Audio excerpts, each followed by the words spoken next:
ये आज हम लोग गॉस लॉ मेनली पढ़ेंगे, लेकिन गॉस लॉ में जाने से पहले ये जो क्वेश्चन था, चूंकि फ्लक्स बेसिस पर था, इलेक्ट्रिक फ्लक्स, तो इसको थोड़ा सा हम लोग देख लेते हैं, फिर तुरंत गॉस लॉ पर चलेंगे।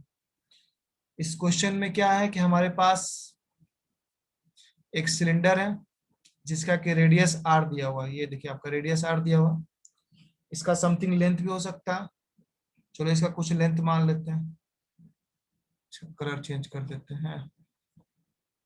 लेंथ को हम चलो एच लिख देते हैं। हाइट जिसको बोलते हैं लेंथ एच दिया हुआ। इस सिलेंडर को क्या किया गया कि इलेक्ट्रिक फील्ड में रखा गया। इससे देखो electric field lines uniform electric field में रखा गया। आपको बताना phi one phi two. Phi one मतलब फ्लक्स थ्रू फर्स्ट सरफेस, ये फर्स्ट सरफेस है, और ये गुड सेकंड। Evening sir. हाँ गुड इवनिंग। ये फाई वन फाई टू दो है, मतलब आपको फ्लक्स थ्रू फर्स्ट सरफेस और सेकंड सरफेस निकालना है। ठीक है, तो आप बताइए फ्लक्स का फॉर्मूला हम लोग क्या पढ़े हुए हैं। फाई इक्वल टू क्या पढ़े हम लोग, फाई वन इक्वल टू या फाई इक्वल पर जनरल फॉर्मूला बताइए। E S E dot D S. Phi equal to पढ़े हुए हैं ई डी एस। ये को ई एस लिखो या ई डी एस लिखो, जैसा हो, क्योंकि यहाँ छोटा एंगल की छोटा एरिया की बात करें, ये कॉस थीटा ले लेते हैं। तो इलेक्ट्रिक फील्ड अगर देखो पहला सरफेस की बात करते हैं, देयरफॉर फाई वन निकालते हैं। पहला सरफेस की अगर बात करें तो पहला सरफेस के लिए एरिया वेक्टर तो इधर की ओर आएगा, बाहर की ओर। ये 3D सरफेस है, और आपको बताए थे कि 3D सरफेस के लिए एरिया वेक्टर सरफेस से हमेशा बाहर जाता है। कोई भी 3D शेप हो, ये 3D शेप है, एरिया वेक्टर बाहर की ओर होगा।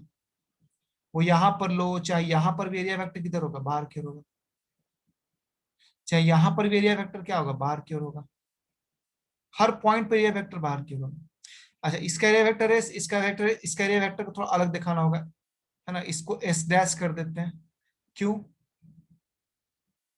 क्योंकि ये हमारा क्या एरिया वेक्टर थोड़ा डिफरेंट है। इसका एरिया अलग आएगा, इसका एरिया का वैल्यू, इसका एरिया का वैल्यू सेम आएगा, लेकिन इसका एरिया का वैल्यू अलग है, इसलिए एस डैश वेक्टर इसका नाम दे दिया। तो अगर हम फाई वन निकाले तो फाई वन इक्वल क्या होगा, इलेक्ट्रिक इलेक्ट्रिक फील्ड यूनिफॉर्म है, ई मान लेते हैं सब जगह एस। तो पहला जो एरिया, ये वाला जो एरिया है, इसका रेडियस आर है, चूंकि सर्कुलर है एस के लिए, तो ये एस की जगह पाई आर स्क्वायर रख सकते हैं सिंपली। और कॉस थीटा क्या होगा बताइए। एस इधर है, इस पॉइंट से इलेक्ट्रिक फील्ड किधर है, इधर की ओर। इस पार्टिकुलर पॉइंट पर, इस एरिया पर एरिया वेक्टर तो बाहर की ओर है, क्योंकि 3D सरफेस के लिए एरिया वेक्टर हमेशा सरफेस से बाहर जाता है। एरिया वेक्टर इधर हो गया, लेकिन इलेक्ट्रिक फील्ड तो लगातार इसी साइड में जा रहा है, तो एंगल कितना बनेगा 180। तो कितना आ गया phi one minus E pi square. वैसे यहाँ phi good two. Evening sir. हाँ गुड इवनिंग। ऐसे में फाई टू जल्दी से बताइए। फाई टू क्या होगा, फाई टू मतलब ये सरफेस, इस सरफेस के इलेक्ट्रिक फील्ड वेक्टर भी तो इधर की ओर है, बाहर ही है। इस पार्टिकुलर पॉइंट से देखो, इस एरिया वेक्टर, इस पूरे एरिया के लिए एरिया वेक्टर भी बाहर, इलेक्ट्रिक फील्ड भी बाहर, तो क्या होगा, ई एरिया वेक्टर तो पाई आर स्क्वायर हो जाएगा, क्योंकि दोनों का same area pi R square, लेकिन कॉस क्या हो जाएगा, जीरो हो जाएगा। ये हो जाएगा कॉस जीरो, कॉस जीरो मतलब वन हो गया, तो बचा कितना ई पाई आर स्क्वायर। ये दोनों तो काम हो गया फाई वन फाई टू। अब रह गया फाई थ्रू कर्व सरफेस। देखो यहाँ कर्व सरफेस भी पूछा है, तो phi through curve surface. Curve surface मतलब अगर आपका ये सिलेंडर है, तो कर्व सरफेस क्या होता है, ये पूरा ये जो सरफेस है आपका, बाहर बाहर का जो सरफेस है, ठीक है, ये हमारा पूरा कर्व सरफेस है, ये वाला। ये गोलाई हटा दो, तो फिर जो बाहर बाहर टोटल सरफेस बचता है, ये पूरा सरफेस, ये कर्व सरफेस है। कर्व सरफेस का एरिया क्या होता है, कोई बता सकते हैं? आप लोग बताए थे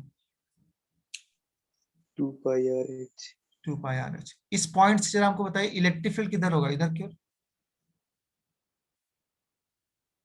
अब बोले सर कर सरफेस की यहाँ क्यों लिए, यहाँ भी ले सकते हैं, कहीं भी ले सकते हैं, यहाँ लीजिए, यहाँ लीजिए, यहाँ लीजिए। कर सरफेस के किसी पॉइंट से आप एरिया वेक्टर भी लीजिए और इलेक्ट्रिक फील्ड भी लीजिए, ठीक है। तो एरिया वेक्टर एस डैश है, पर इलेक्ट्रिक फील्ड का वैल्यू तो ई ही रहेगा। एरिया वेक्टर का value S dash, S dash का वैल्यू पर एस डैश पुट करते हैं, कॉस 90 होगा। एस डैश 2 π r h होता है, 2 π r h कर दिए, लेकिन कॉस 90 तो जीरो होता है, इस रिजल्ट क्या आ गया, 0। तो फ्लक्स टू कर्व सरफेस क्या आ गया, 0 आ गया। ठीक है। अब मान लो टोटल तो फ्लक्स कितना जा रहा है पूरे सरफेस से, तीनों को जोड़ देंगे टोटल फ्लक्स निकल जाएगा। देयरफॉर फाई टोटल, मतलब टोटल फ्लक्स सिलेंडर से क्या हो जाएगा, तीनों का जोड़, φ1 प्लस φ2 प्लस फाई कर्व्ड। देखो यहाँ पर और कोई सरफेस नहीं बचा सिलेंडर में, इसके अलावा कोई और सरफेस नहीं होता। देखो एक सरफेस ये हो गया, एक सरफेस ये हो गया, क्या, एक सरफेस ये हो गया, एक सरफेस ये हो गया, और एक ये पूरा सरफेस हो गया, ये वाला पूरा। इतना ही सरफेस होता है सिलेंडर के लिए, इसलिए तीनों को जोड़ देंगे। तीनों को जब आप जोड़ोगे तो फर्स्ट वाला कितना आ जाएगा, माइनस ई पाई स्क्वायर, दूसरा क्या हो जाएगा प्लस ई पाई स्क्वायर, तीसरा 0, कट गया, रिजल्ट क्या आ गया 0। तो फ्लक्स थ्रू क्लोज सरफेस यहाँ पे क्या आ गया 0। ठीक है। और आप लोग लास्ट क्लास में अगर क्यू बोला क्वेश्चन सॉल्व कराए तो उसमें भी फ्लक्स थ्रू क्लोज सरफेस 0 आया था। ठीक है। अब इसके बाद हम लोग कुछ पूछना है क्या इसमें, इसमें कोई कुछ पूछना चाहेंगे। सर इसमें cos 0 कैसे हो गया था φ2 में? फाइव टू में cos 0 कैसे हो गया, देखो यस फाइव टू में सर। तो ये सरफेस हो गया, इस सरफेस को चलो हम यहाँ बनाते हैं। तो इस सरफेस के लिए एरिया वेक्टर तो बाहर की ओर है, और इलेक्ट्रिक फील्ड भी तो इधर ही काम कर रहा है ना, इस पॉइंट से इलेक्ट्रिक फील्ड भी इधर ही हो जाएगा। तो ये जो थीटा होता है वो क्या होता है, ई और एस के बीच का एंगल है, ई और एस दोनों सेम डायरेक्शन में, एंगल 0 हो गया, इसलिए 0 पुट कर दिए। ठीक है। और कुछ क्या आगे बढ़े, गॉस लॉ शुरू किया जाए। चलिए, गॉस लॉ बहुत ही इंपॉर्टेंट चैप्टर, इंपॉर्टेंट टॉपिक है आप लोग के लिए, क्योंकि गॉस लॉ हमेशा एग्जाम में रिपीट करता है और न्यूमेरिकल पॉइंट ऑफ व्यू से एक्चुअली गॉस लॉ। ठीक है। एपोस्ट्रोफी देते हैं, एक्चुअली गॉसेस लॉ होता है ये। जैसे न्यूटन लॉ तो क्या लिखते हैं, न्यूटन्स लॉ लिखते हैं ना जी, न्यूटन्स लॉ। न्यूटन का जो उच्चारण होता है हिंदी में हम लोग का, न्यूटन का नियम। एक्चुअली गॉसेस लॉ होना चाहिए, लेकिन इंग्लिश में सर्टेन रूल्स होते हैं कि यदि किसी का नाम एस से एंड कर रहा है तो उसके बाद एपोस्ट्रोफी देकर छोड़ देते हैं, एपोस्ट्रोफी एस नहीं देते हैं, ऑटोमेटिक यहाँ पर क्या होगा, का उच्चारण होगा, गॉस का लॉ हो गया। ठीक है।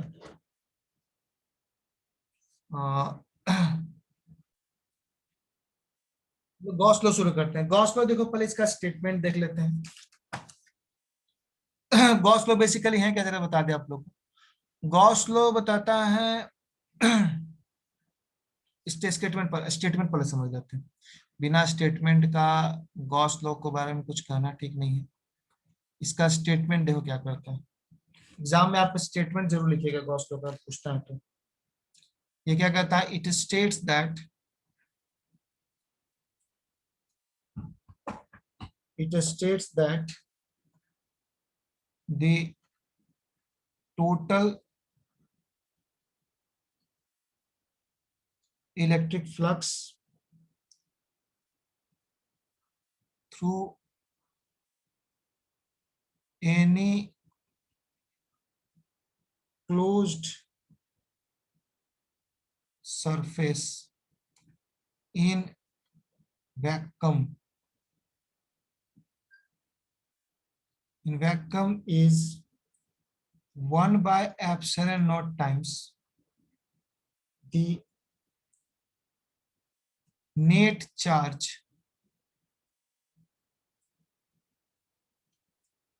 enclosed by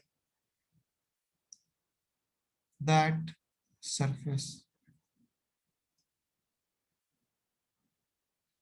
इसे कहने का मतलब है कि मान लो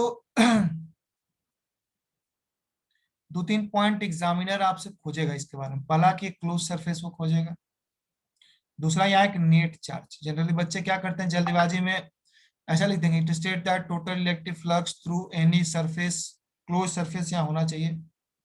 इन वैक्यूम तो आप लोग दीजिए, चूंकि 1 bye epsilon not times vacuum के लिए ही आता है, ये 1 बाय एप्सिलॉन नॉट टाइम्स है, जिसको लोग परमिटिविटी बोलते हैं, एब्सोल्यूट परमिटिविटी ऑफ वैक्यूम जिसको बोलते हैं आप लोग, टाइम्स द नेट चार्ज जो लीजिए इंक्लोज बाय द सरफेस। इसका कहने क्या मतलब है? इसका कहने का मतलब मान लीजिए हमारे पास एक क्लोज सरफेस है, कोई भी क्लोज सरफेस, किसी शेप की चर्चा नहीं कर रहा, और इसके अंदर कुछ चार्ज है, कुछ चार्ज मान लो Q1 हो सकता है, मान लो Q1 है, एक Q2 है, ठीक है। तो अब ये क्या करेगा, इन सब के चलते यहाँ फ्लक्स बनेगा। आप तो जानते हैं फ्लक्स में होता क्या होता है, चार्ज से जो इलेक्ट्रिक फील्ड लाइंस निकलता है वही फ्लक्स बनाता है। तभी क्या होगा, इन दोनों चार्ज के चलते आपको लगेगा यहाँ से कुछ बाहर इलेक्ट्रिक फील्ड लाइंस बाहर आ रहा है। तो गॉस लॉ जस्ट एक फॉर्मूला देता है इलेक्ट्रिक फील्ड लाइंस को काउंट करने का, या फ्लक्स को काउंट करने का, ठीक है, या सिंपली के फ्लक्स निकालने का। इसके अनुसार ये जो फ्लक्स बाहर आएगा इस क्लोज सरफेस से, वो इक्वल टू होता है Q net by epsilon not.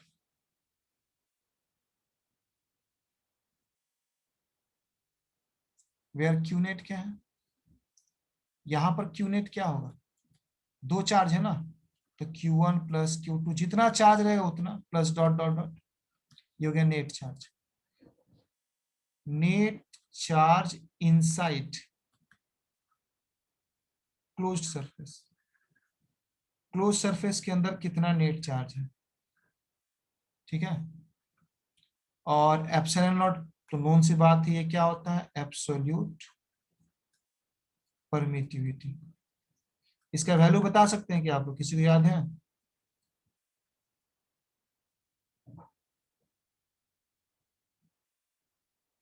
बोलिए एप्सिलॉन नॉट का value.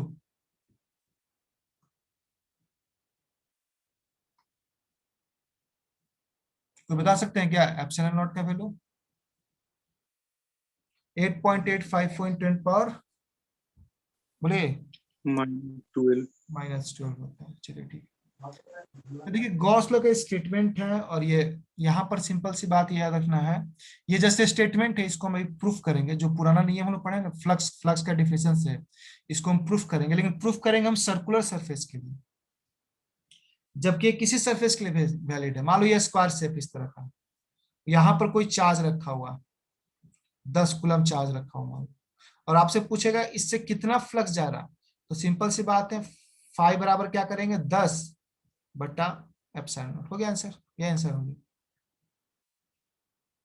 Flux to any close surface के लिए आपको बस अंदर के चार्ज का वैल्यू चाहिए, ठीक है, अंदर मतलब इनसाइड, आउटसाइड नहीं। अब मान लो यहाँ पर 20 कूलम चार्ज रखा गया है, उसके चलते फ्लक्स पर कोई फर्क नहीं पड़ेगा। ये गॉस लॉ का स्टेटमेंट है, ठीक है। हम इसको क्या करेंगे, एक पार्टिकुलर सरफेस के लिए प्रूफ करेंगे। ये जो स्टेटमेंट है इसको हम प्रूफ करेंगे सिर्फ एक सरफेस के लिए, जो कि सर्कुलर शेप का हो, ठीक है। इसलिए आपको इसका प्रूफ समझ के उसको हम करेंगे, प्रूफ, ठीक है। कैसा सरफेस के लिए प्रूफ करेंगे हम लोग, सर्कुलर सरफेस के लिए, ठीक है। तो we consider a point charge. मान लो मेरे पास एक पॉइंट चार्ज है +Q इन वैक्यूम, कहाँ रखा गया है, इसको वैक्यूम में रखा गया, ठीक है। तो मान लो मेरे पास एक चार्ज है Q, ये +Q हमारे पास एक चार्ज, मान लो पॉइंट O पर इसको रखा गया, एक पॉइंट मान लो O। अब क्या करते हैं, इसके अराउंड हम एक ऐसा सरफेस बनाते हैं जिसके हर एक पॉइंट पर इलेक्ट्रिक फील्ड सेम हो। ध्यान देना हम क्या कर रहे हैं, हम इसके अराउंड एक ऐसा सरफेस बनाने जा रहे हैं जिसके कि हर एक पॉइंट पर क्या होगा, इलेक्ट्रिक फील्ड सेम होगा। तो सरफेस कौन सा होगा, सर्कुलर शेप का होगा, हर एक पॉइंट पर इलेक्ट्रिक फील्ड सेम हो, इसके लिए क्या करना होगा, सर्कुलर शेप बनाना होगा। तो हम यहाँ एक सर्कल बनाते हैं, ठीक है। इसको थोड़ा बड़ा कर देंगे, ठीक हो जाएगा अभी, जाओ।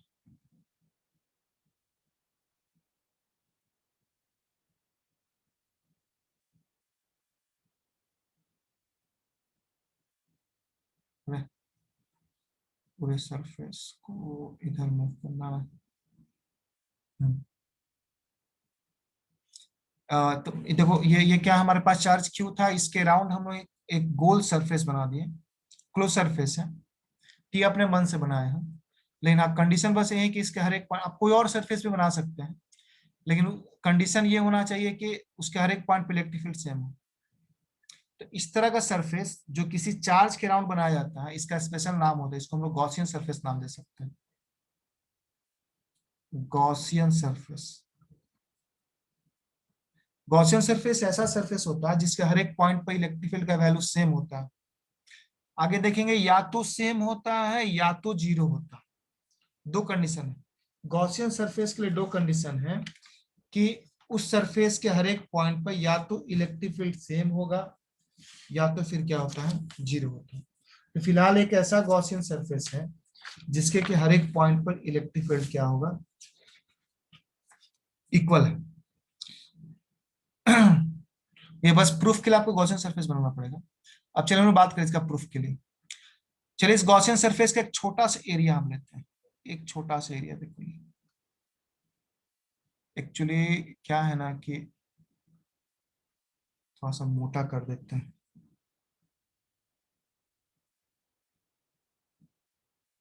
इसका एक छोटा एरिया लेते हैं, ये 3D लीजिएगा तब पता चलेगा कि छोटा एरिया है ये। इस छोटा एरिया का चलो वैल्यू हम ds बोल देते हैं, इस एरिया का वैल्यू ds। इसका एरिया वेक्टर किधर की ओर होगा, आप लोग जानते हैं एरिया वेक्टर हमेशा क्या होता है 3D सरफेस के लिए। तो 3D सरफेस है ना, पूरा गोला है ये, बाहर की ओर होगा एरिया वेक्टर। तो इसका एरिया वेक्टर बाहर की ओर हो गया, इसका ds वैल्यू है तो एरिया वेक्टर इसका ds हो गया। अच्छा, चूंकि ये चार्ज यहाँ पर है तो इसके सेंटर से अगर हम लोग इसको ज्वाइन करें,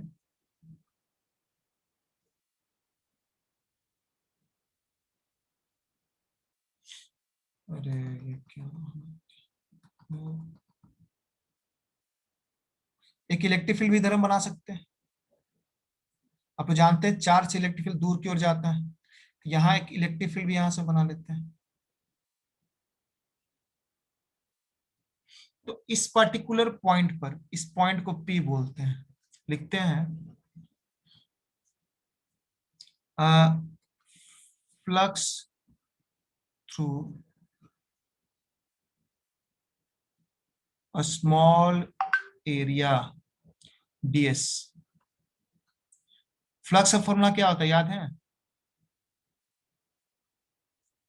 फ्लक्स का फॉर्मूला क्या होता है, इंटीग्रेशन,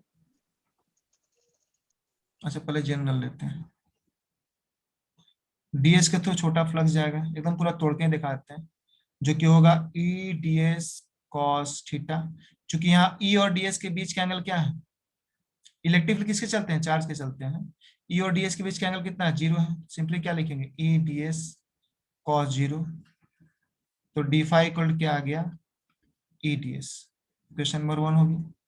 लेकिन हमको क्या चाहिए, इस पूरे सर्कल के थ्रू फ्लक्स चाहिए, देयरफॉर स्फीयर ना, आए,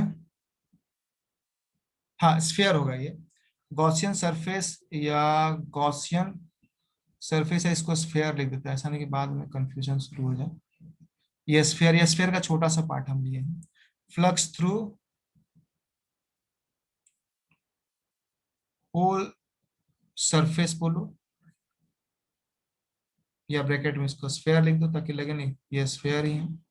क्या होगा, आपको इंटीग्रेट करना पड़ेगा फाई, इसको इंटीग्रेट करना पड़ेगा जिसको डी फाई को, डी फाई को इंटीग्रेट करेगा तो एक तरह से ई ds को आप इंटीग्रेट करिएगा, ठीक है। अच्छा इसको थोड़ा सा ऊपर ले चलते हैं।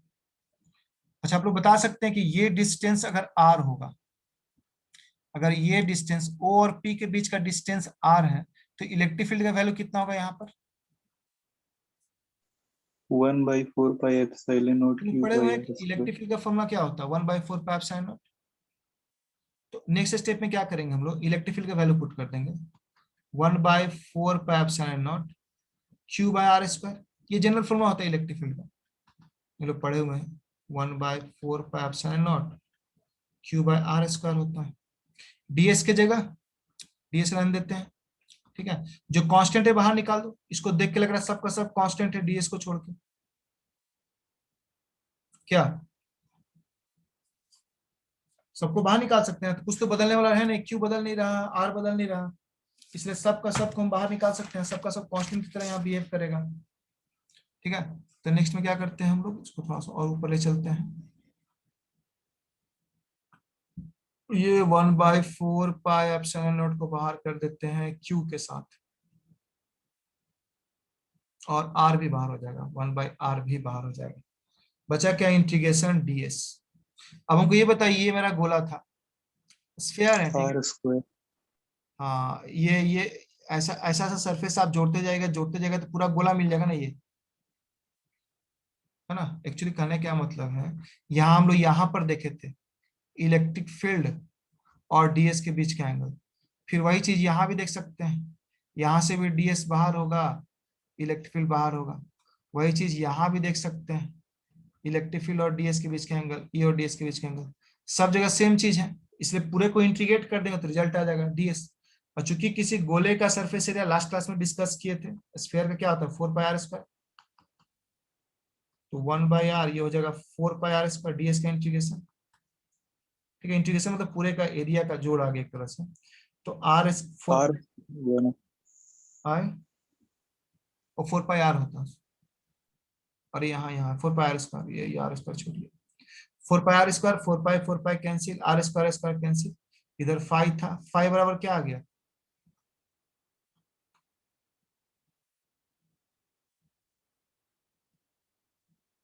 हमारे पास 5 बराबर क्या आ गया, q बाय एप्सिलॉन। तो यही ना गॉस लॉ कहता है, गॉस लॉ कहता है कि किसी क्लोज सरफेस से, अब यहाँ पर हमारा क्लोज सरफेस था, किसी क्लोज सरफेस से जाने वाला फ्लक्स उसके अंदर कितना चार्ज है उस पर डिपेंड करता है। जैसे ये क्लोज सरफेस था, आप चार्ज को सेंटर पर रख के रिजल्ट निकालें, लेकिन अगर मान लो चार्ज यहाँ भी रहता, चाहे यहाँ कहीं भी रहता इस गोले के अंदर, तब भी ये रिजल्ट क्या रहता है, वैलिड रहता है, ठीक है। Yes sir. तो 5, अब गोला किसी भी रेडियस का रहे, बहुत बड़ा रहे छोटा रहे, ठीक है, ये हमेशा वैलिड रहेगा। तो ये तो हम सिर्फ गोले के लिए प्रूफ किए हैं, लेकिन ये किसी भी शेप के लिए वैलिड होता है। ये तो जस्ट हम एक एग्जांपल देकर प्रूफ कर दिए कि गॉस लॉ, है ना, यहाँ पर एक लाइन लिख दो कि this proves Gauss law, this proves Gauss law for spherical shape. कैसा शेप के लिए आया, ये स्फेरिकल शेप के लिए आया, है ना। लेकिन डिस्कशन में जब हम लोग आएंगे, अगर इसका डिस्कशन करें हम लोग, है ना, यहाँ लिखेंगे we proved Gauss law for spherical shape, but it is valid for any shape and size of closed surface। मान लो ये सरफेस है, ये टेढ़ा मेढ़ा सरफेस है, यहां पर कोई क्यू चार्ज है, तो इसके लिए भी फ्लक्स क्या होगा, क्यू बाय एप्सिलॉन। तो ये पहला पॉइंट गॉस लॉ से निकल के आता है, ठीक है। अच्छा, एक और बात, सेकेंड पॉइंट,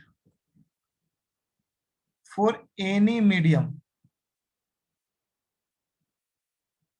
अगर कोई मीडियम आए तो गॉस लॉ का मॉडिफिकेशन हो जाएगा। Gauss law is modified as, Gauss law modify होता है कैसे, तो गॉस लॉ का मॉडिफिकेशन कैसे होगा, तो अगर मान लो हमारे पास एक सरफेस है इस तरह का, मान लो इसके अंदर क्यू चार्ज है, लेकिन यहाँ पर क्या है, सपोज करो ये वाटर है, ये वाटर मीडियम, तो फाई बराबर क्या हो जाएगा, Q by epsilon W, water का लिखा गया यहाँ पर, वेयर एप्सिलॉन W क्या है, absolute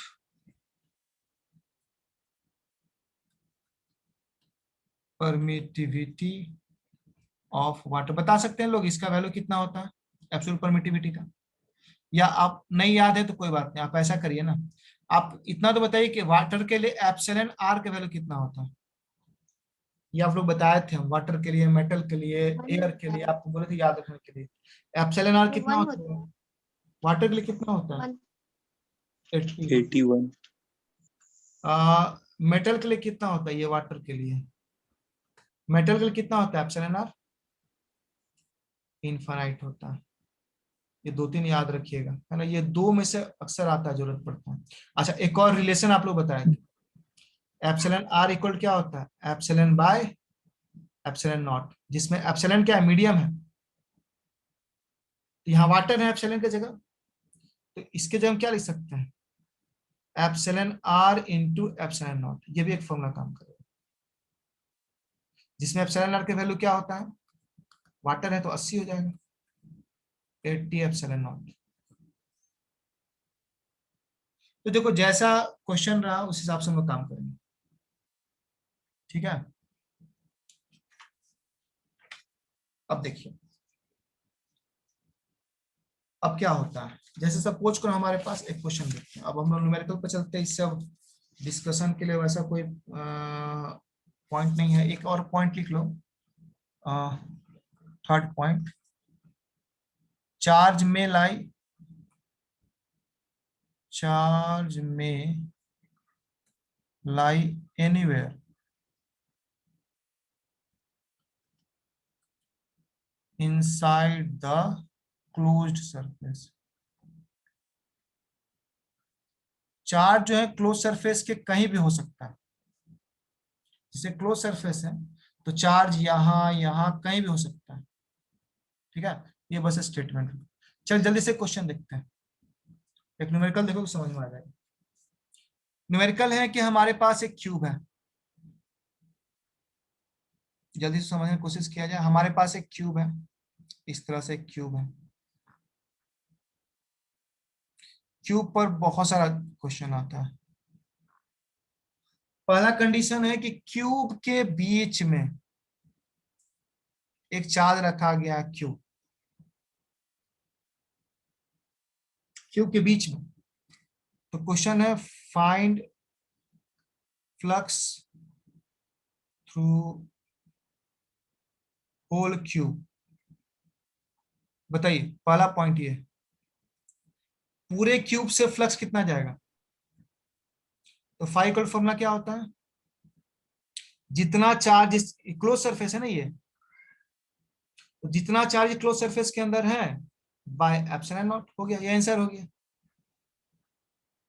find flux through whole cube, पूरे क्यूब के थ्रू, तो जितना चार्ज है, ये चार्ज कहीं भी रहे बस क्यूब के अंदर होना चाहिए। अच्छा, इसी में पूछ देगा फाइंड फ्लक्स थ्रू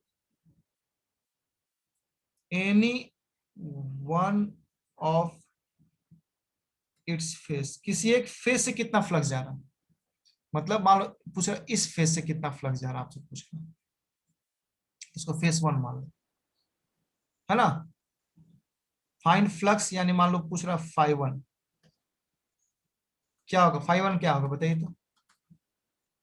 देखिए Q यही, by 6 not हाँ देखो यही फ्लक्स ना 6 भाग में बट रहा, ये जो टोटल फ्लक्स है ये टोटल कर लो, ये जो टोटल फ्लक्स है 6 भाग में बट रहा, इसलिए जो छह फेस में बट रहा, यही फ्लक्स चारों तरफ बट रहा, इसलिए क्या होगा ये फाई टोटल, जितना टोटल होता है उसका 6 टाइम्स 1/6, तो आंसर क्या हो जाएगा 1/6 5/एप्सिलॉन। क्या समझ में आ रहा नहीं, ये कैसा क्वेश्चन है ये, इस तरफ का क्यूब से रिलेटेड क्वेश्चन आ सकता है। अब देखो एक और क्वेश्चन करते हैं इसी टाइप का। देखो ये सब तो आसान है। अगर मान लो इसी में एक क्वेश्चन ऐसा है, ये हमारे पास ये सरफेस है, यहाँ पर +3 माइक्रोकूलम चार्ज है, यहाँ पर -3 माइक्रोकूलम चार्ज है, ठीक है। तो find flux through whole surface. क्या होगा पूरे सरफेस से फ्लक्स? 0। 0। क्यों? क्योंकि फ्लक्स का फॉर्मूला क्या होता है? Net charge. तो नेट चार्ज जोड़ो, 3 - 3, और ये दोनों जोड़ो, 3 - 3 हो जाएगा ना, बटा एप्सिलॉन नॉट। तो 3 3 0 0 हो गया। अच्छा, देखो एक आध पॉइंट जरा आप लोग हम बता दें, न्यूमेरिकल तो और करेंगे हम लोग, मे बी नेक्स्ट क्लास में करना पड़ेगा, नहीं होगा तो। गॉस लॉ से रिलेटेड बहुत ही इंपॉर्टेंट चीज, ये जो गॉस लॉ है इसको कब अप्लाई करते हैं? देखो गॉस लॉ आप किसी भी शेप के लिए, मान लो ये टेढ़ा मेढ़ा शेप है, यहाँ चार्ज क्यू है, फ्लक्स पूछा, आप निकाल देंगे इस फॉर्मूले से। लेकिन गॉस लॉ जो सबसे बेहतरीन रिजल्ट देता है, उसके लिए जो क्या होना चाहिए, हमारा सिमेट्रिकल शेप होना चाहिए, ठीक है ना। It gives good result for कैसा शेप? Symmetrical shape.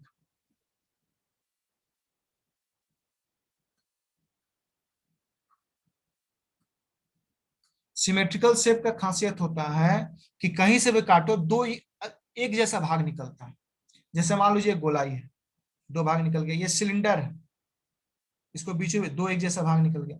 तो सिमेट्रिकल शेप अगर है और उसके अंदर चार्ज है ना, अगर सिमेट्रिकल शेप हम बनाते हैं और उसके अंदर चार्ज को रखते हैं, तो उस केस में फ्लक्स निकालना आसान होता है। ये सही रिजल्ट देता है। देखो दुनिया कोई भी लॉ सब जगह अप्लाई नहीं होता, कहीं वो 100% अप्लाई होता है, कहीं कहीं, जैसे कहा था कि ईमानदारी से जीना चाहिए, अहिंसावादी होना चाहिए, सिखाया जाता है ना जी। लेकिन अहिंसा का सिद्धांत हर जगह सही नहीं होता। वैसे गॉस लॉ अच्छा लॉ है, लेकिन बेस्ट यहाँ पर रिजल्ट देता है जब सिमेट्रिकल शेप होता है। एक और इंपॉर्टेंट बात आपको बता दें गॉस लॉ से रिलेटेड, एक और इंपॉर्टेंट बात जान लीजिए कि अगर मान लो मेरे पास ये Q1 चार्ज यहाँ है, एक Q2 चार्ज यहाँ है, और एक Q3 चार्ज यहाँ पर, तो फ्लक्स कितना जाएगा इस सरफेस से बताइए तो? Q1 + Q2 by epsilon naught। Flux through surface, मान लो क्वेश्चन पूछेगा फाइंड फ्लक्स थ्रू सरफेस, क्या हो जाएगा? सिंपल सा सोल्यूशन क्या होगा इसका? फाई इक्वल टू हो जाएगा simple Q1 + Q2 bye epsilon not, ये गॉस लॉ के अनुसार। अच्छा, लेकिन आप ऑल्सो एक फॉर्मूला हम लोग पढ़े हैं, फाई इक्वल टू फॉर्मूला क्या होता है? इंटीग्रेशन ईडीएस, ये भी तो पढ़े हैं, एक रिलेशन पढ़े ना हम लोग। अगर मान लो यहां पर आपसे पूछे इलेक्ट्रिक फील्ड कितना, इस फॉर्मूले में जो फ्लक्स निकाले हैं उसको आप इस फॉर्मूले से भी निकाल सकते हैं। नहीं समझा? इस फॉर्मूले में जो आप फ्लक्स निकाले हैं उसका 2 तरीका है। एक तो Gauss law apply, Gauss law कहता है क्या? टोटल चार्ज बटा एप्सिलॉन नॉट। एक फॉर्मूला ये भी तो है कि इसके छोटे से एरिया से फ्लक्स निकालो, उसको इंटीग्रेट कर दो, छोटे से एरिया से फ्लक्स निकालो, इसका इलेक्ट्रिक फील्ड निकालो, इसका डीएस निकालो और इंटीग्रेट कर दो, ऐसे फ्लक्स निकल जाएगा। लेकिन ऐसे में जो इलेक्ट्रिक फील्ड यहां आप निकालिएगा, इस फॉर्मूले से फ्लक्स निकालने के लिए, फ्लक्स 2 तरीके से निकाल सकते हैं, ऐसे भी और ऐसे भी। यहां पर कौन सा, ये कौन सा कैसे आया? ये using Gauss law. Gauss law से निकालना बहुत आसान है, इसलिए अप्लाई करते हैं हम लोग। अब वही जनरल लॉ से निकालिएगा तो आपको हर एक बार क्या करना होगा, ये और डीएस का एंगल निकालना होगा, हर जगह इंटीग्रेट करना होगा या जोड़ना होगा। ऐसे में यहाँ जो इलेक्ट्रिक फील्ड लेंगे, ये जो इलेक्ट्रिक फील्ड होगा, it will be due to कौन कौन? Q1 Q2 Q3, तीनों के चलते इलेक्ट्रिक फील्ड लेना होगा। तो यहाँ पर 3 इलेक्ट्रिक फील्ड बनेगा, एक इसके चलते, एक इसके चलते, और तीनों को जोड़ देंगे, उसको यहाँ पुट करोगे तब जो फ्लक्स आएगा इसके बराबर होगा। तो सोचो ये कितना कॉम्प्लिकेटेड फॉर्मूला है। इसमें बस ये बताना चाह रहे थे इलेक्ट्रिक फील्ड जो होता है ना, इलेक्ट्रिक फील्ड जो होता है वो सारे चार्ज उसको इफेक्ट करता है। ठीक है, एक और बात जान लीजिए कि फ्लक्स जीरो हो तो जरूरी नहीं कि वहां इलेक्ट्रिक फील्ड भी जीरो हो। फ्लक्स जीरो हो, electric field may not be zero, लेकिन अगर इलेक्ट्रिक फील्ड जीरो है तो फ्लक्स वहां 100% क्या होगा, जीरो होगा। जैसे अगर यहां पर मान लो हम यहां पर क्या करते हैं, इसका वैल्यू प्लस क्यू ले लें, इसको माइनस क्यू ले लें, तो इसके थ्रू फ्लक्स तो जीरो हो जाएगा, इस सरफेस के थ्रू फ्लक्स तो जीरो हो जाएगा। लेकिन चूंकि ये चार्ज है इसलिए यहाँ इलेक्ट्रिक फील्ड होगा, इस फ्लक्स इस सरफेस पर इलेक्ट्रिक फील्ड होगा, लेकिन फ्लक्स जीरो हो जाएगा। क्यों? क्योंकि ये दोनों क्या कर रहा है, यहाँ पर फ्लक्स जीरो कर दे रहा है गॉस लॉ से। ठीक है, तो ये बहुत इंपॉर्टेंट पॉइंट है कि फ्लक्स जीरो हो सकता है, इलेक्ट्रिक फील्ड, फ्लक्स जीरो हो सकता है, इलेक्ट्रिक फील्ड जीरो नहीं होगा, लेकिन इलेक्ट्रिक फील्ड जीरो होगा तो फ्लक्स निश्चित रूप से जीरो होगा। ये कुछ पॉइंट्स हैं, आप लोग समझ गए होंगे। और कुछ क्वेश्चन शायद पूछना है इसको। अच्छा चलो, अभी नेक्स्ट क्लास में हम मिलेंगे, अभी तो फिलहाल ऑफ करते हैं। दोबारा ज्वाइन करो, जिसको क्वेश्चन पूछना पूछ लेना है ना।